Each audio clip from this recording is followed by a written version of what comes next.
Good morning, welcome back to my channel GS world group Sandesh. आज हम लोग current का सेशन शुरू करेंगे। प्रोजेक्ट 75 के तहत हाल ही में किस पनडुब्बी को लॉन्च किया गया? आईएनएस वाकसीर। किसको? आईएनएस वाकसीर को। और इसको 2024 तक नौसेना में शामिल किया जाएगा। अभी ये ट्रायल के दौर में रहेगा ये। और इसको किसके द्वारा लॉन्च किया गया? इसको Mazagon dock ship builders limited द्वारा लॉन्च किया गया। इसको किसके द्वारा लॉन्च किया गया? Mazagon dock ship builders limited द्वारा लॉन्च किया गया। और प्रोजेक्ट 75 जो स्कॉर्पियन क्लास पनडुब्बी है, इसको प्रधानमंत्री जब गुजराल साहब थे तो 1997 में प्रोजेक्ट 75 शुरू किया गया था, जिसमें स्कॉर्पियन क्लास पनडुब्बी बनाने का। तो इसमें कौन कौन सी पनडुब्बी अभी तक शामिल हो गई है? इसमें कलवरी, खंडेरी, करंज, बेला और वागीर। ये छठी पनडुब्बी है स्कॉर्पियन क्लास, जिसको लॉन्च किया गया है। कौन है? INS वाकसीर।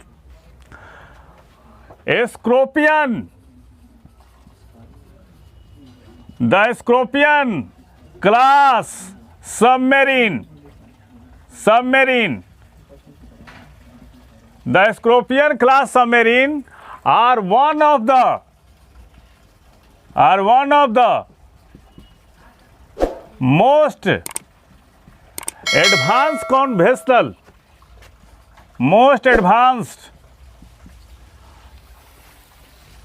most advanced conventional submarine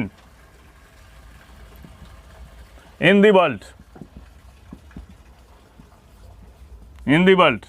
इसका काम क्या होगा, इसके बारे में देख लेते हैं। ये आईएनएस वाकसीर जो है वो डीजल आधारित पनडुब्बी है। इसका क्या काम होगा? दुश्मन देशों के जहाज़ों को ध्वस्त करना और उसको डुबो देना। इसका काम यही है आईएनएस वाकसीर का। इसमें कौन कौन सी पनडुब्बी अब तक शामिल हो गई है? तो पहला है कलवरी, दूसरा है खंडेरी, तीसरा है करंज और चौथा है बेला और पांचवा वागीर है और छठा कौन है? आईएनएस वाकसीर है। हाल ही में कोलंबो सिक्योरिटी कॉन्क्लेव का आयोजन किसके द्वारा किया गया? एनआईए के द्वारा, नेशनल इन्वेस्टिगेशन एजेंसी। और 2008 में एनआईए की स्थापना की गई थी। कब? 2008 में। और इसके पहले अध्यक्ष कौन थे? इसके पहले अध्यक्ष थे राधा विनोद राजू। और अभी इसके अध्यक्ष कौन हैं? अभी एनआईए के अध्यक्ष हैं वाईसी मोदी।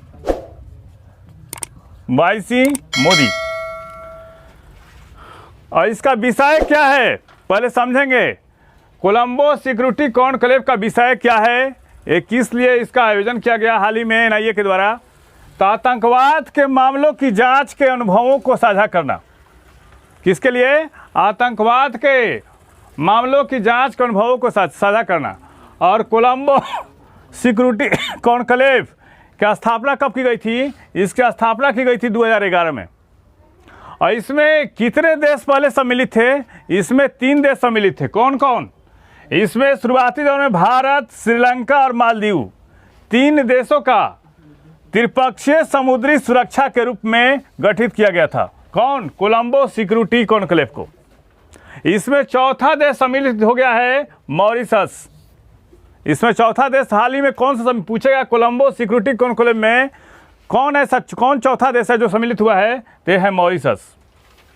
और इस कॉन्क्लेव में बांग्लादेश और सेशल्स को पर्यवेक्षक के रूप में शामिल किया गया है। किसको?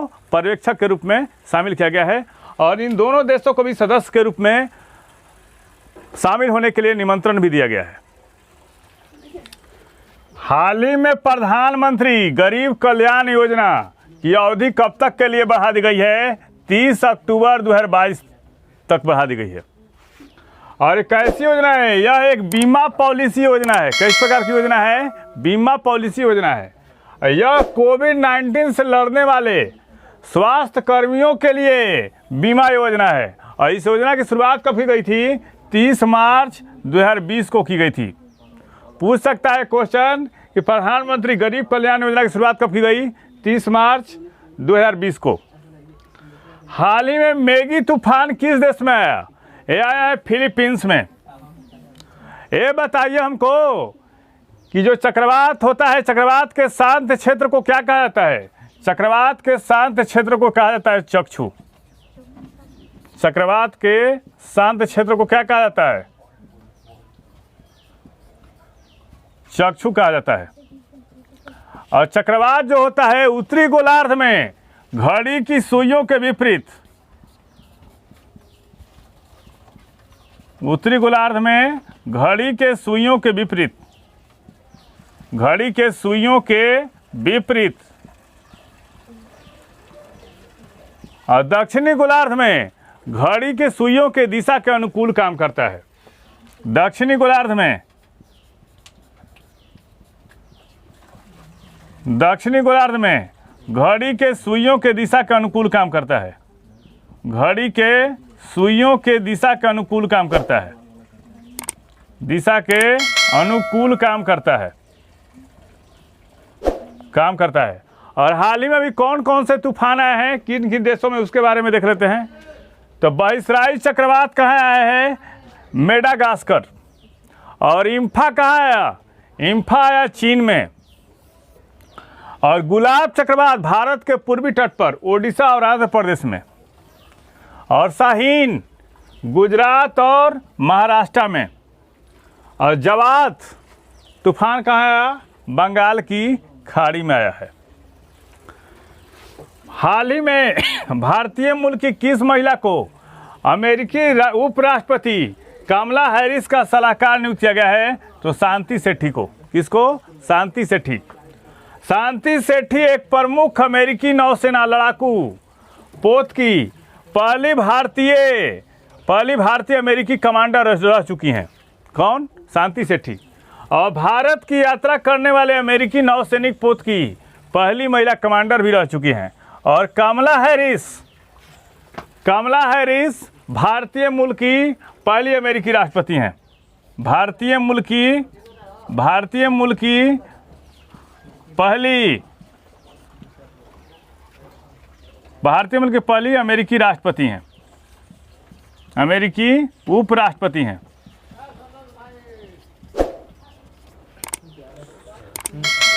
हाल ही में वैश्विक आयुष निवेश और नवाचार शिखर सम्मेलन 2022 का उद्घाटन नरेंद्र मोदी ने कहाँ किया है? गांधीनगर में किया है। और यह जो होगा 3 दिवसीय सम्मेलन है। और इस सम्मेलन का उद्देश्य क्या है? इस समिट का मकसद उद्यमियों को वैश्विक स्तर पर अवसरों को उजागर करने के लिए आधुनिक तकनीक और नवाचार के उपयोग को प्रोत्साहित करना है। और इसके उद्घाटन में मॉरिशस के प्रधानमंत्री और WHO के निदेशक भी भाग लेंगे। आप लोग कमेंट बॉक्स से बताइएगा कि WHO के महानिदेशक अभी कौन है। और गुजरात में ही दुनिया का पहला वैश्विक और परंपरागत औषधि केंद्र का उद्घाटन कहाँ हुआ? जामनगर में हुआ है। 21 अप्रैल को कौन सा दिवस मनाया जाता है? तो सिविल सेवा दिवस। आप लोग बताइए 10 अप्रैल को कौन सा डे मनाया गया? तो विश्व होम्योपैथी दिवस। 11 अप्रैल को विश्व पार्किंसन डे। 12 अप्रैल को अंतरिक्ष में मानव का उड़ान दिवस मनाया गया। और 14 अप्रैल को कौन सा डे मनाया गया? तो समानता दिवस और ज्ञान दिवस। और 17 अप्रैल को कौन सा डे मनाया गया? हीमोफीलिया दिवस। और 20 अप्रैल को कौन सा डे मनाया गया? यकृत दिवस। एल रूट सर्वर स्थापित करने वाला भारत का पहला राज्य कौन बना? राजस्थान।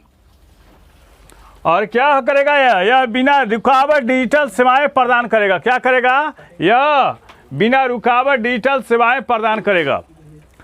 ये बताइए हमको कि राजस्थान का प्रवेश द्वार किसको कहा जाता है? ये कहा जाता है भरतपुर को।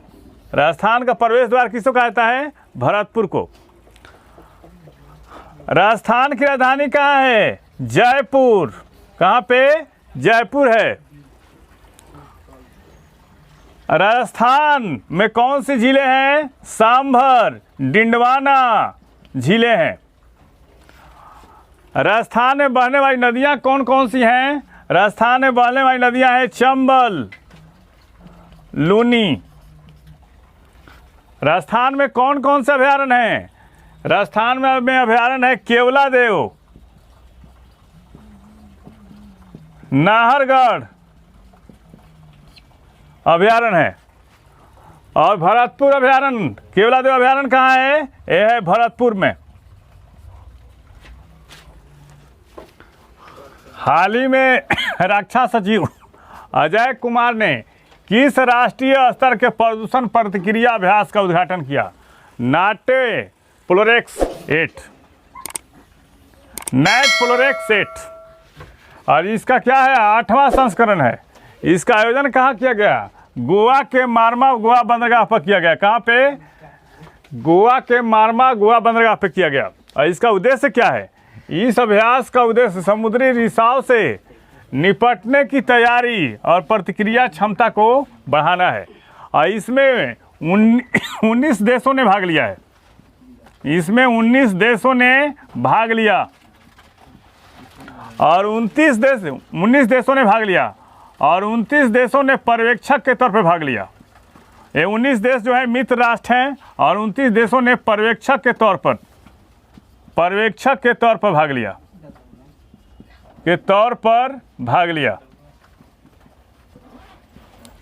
किस राज्य ने गुरुजी स्टूडेंट क्रेडिट कार्ड योजना को शुरू किया है? झारखंड ने। और इसमें कितनी राशि दी जाएगी? 10 लाख की राशि दी जाएगी और कम इंटरेस्ट पे दी जाएगी इसमें। और झारखंड के बारे में हम लोग जान लेते हैं। पालकोट अभयारण्य कहाँ है? पालकोट अभयारण्य कहाँ है? झारखंड है। महुआ डर अभयारण्य कहाँ है? महुआ डर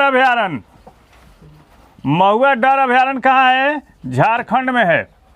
झारखंड में लोकसभा की सीटें कितनी है? 14। राज्यसभा की सीटें कितनी है? 6। और विधानसभा की सीटें कितनी है? 81। और झारखंड के राज्यपाल कौन हैं? रमेश बैस हैं। कौन है? रमेश बैस। ये बताइए, झारखंड में पारसनाथ पहाड़ी है। पारसनाथ पहाड़ी वो किस धर्म से संबंधित है? जैन धर्म से संबंधित है। और छोटा नागपुर पठार की सबसे ऊंची चोटी कौन सी है? ये पारसनाथ है। झारखंड की राजधानी कहाँ है? रांची। कहाँ पे? रांची। और भारत में लाख अनुसंधान संस्थान कहाँ है? लाख अनुसंधान संस्थान रांची है। झारखंड का सबसे बड़ा शहर कौन है? जमशेदपुर। कौन है? जमशेदपुर। और झारखंड की दूसरी राजधानी कौन सी है? दुमका। इस चैनल के माध्यम से सभी विषयों का तथ्यपरक विश्लेषण किया जा रहा है। आप इस चैनल से जुड़िए, लाइक कीजिए, सब्सक्राइब कीजिए। Thank you.